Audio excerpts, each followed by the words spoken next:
Bien, salut tout le monde, c'est BDV Météo. On se retrouve pour un tout nouveau point météo, et cette fois-ci concernant la tempête tropicale Sam qui est en train de se développer dans l'Atlantique. Donc voici ces images satellites, on voit donc les développements qui commencent à être importants sur le phénomène. Le phénomène est globalement placé jusqu'ici dans l'Atlantique, très au sud, à seulement 10 degrés nord, donc vraiment à la limite de la zone où l'ouragan meurt. Donc, très honnêtement, sa puissance augmente rapidement puisqu'il est déjà à 50 miles par heure et qu'il y a à peine 4 heures, il était encore en stage de dépression tropicale. Donc, un développement intensif. Et du coup, dans les prochains jours, comme je le disais dans ces précédents points météo, il devrait, regarder ici, passer en stage d'ouragan, voire d'ouragan majeur, en s'approchant des Antilles, donc surtout Saint-Martin, Saint-Barthélemy, qui devrait être frôlé. Alors, attention pour ce phénomène. Donc là, je vous montre un petit peu ce que ça peut se donner sur le modèle de Windy.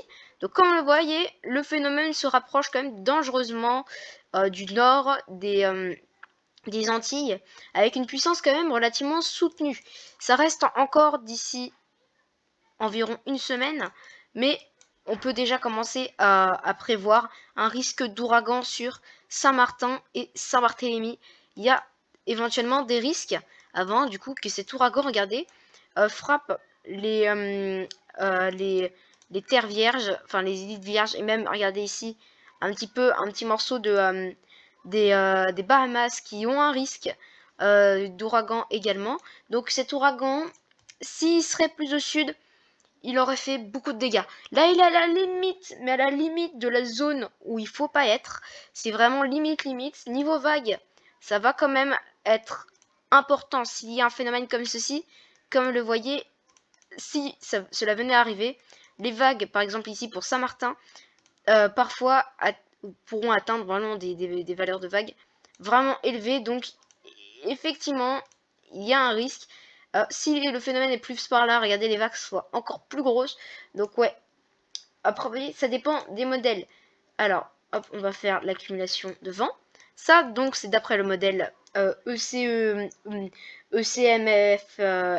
truc, voilà. Et d'après GFS, le phénomène devrait passer plus au nord. Mais il reste encore une marge, comme vous le voyez, assez faible entre le nord des Antilles et des Antilles françaises et le cœur du phénomène. Donc c'est encore assez, on est sur une marge de manœuvre très délicate. Donc sans suivi, du coup, donc ça c'est les analytiques du modèle, je crois que c'est exactement le même, non, c'est HWRF. Donc en ce moment, on est là actuellement, donc avec la puissance sur le nord.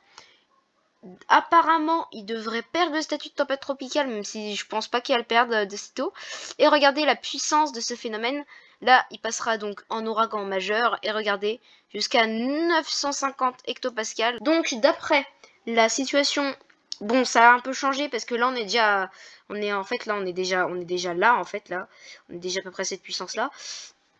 D'après les modèles, ça devrait monter qu'à la catégorie 4. Remarque, c'est quand même déjà pas mal. Et donc, si le phénomène devrait suivre les îles, il pourrait largement atteindre la catégorie 5. Donc, la température de l'eau dans ces zones-là, à 28 voire 27 degrés, donc en Atlantique, les températures, ici, regardez comme on le voit ici, sont à 29 degrés, donc des températures largement suffisantes pour la formation d'un ouragan, voire un ouragan majeur. Donc il y a un risque pour les Bermudes. Malheureusement, c'est comme ça, il y a un risque pour les Bermudes. Alors, on va s'arrêter là pour cette vidéo. Il y a beaucoup plus à dire, mais je vais le dire sûrement quand il passera un ouragan, voire un ouragan majeur. Donc d'ici 3-4 jours. C'était BDV Météo, et bye.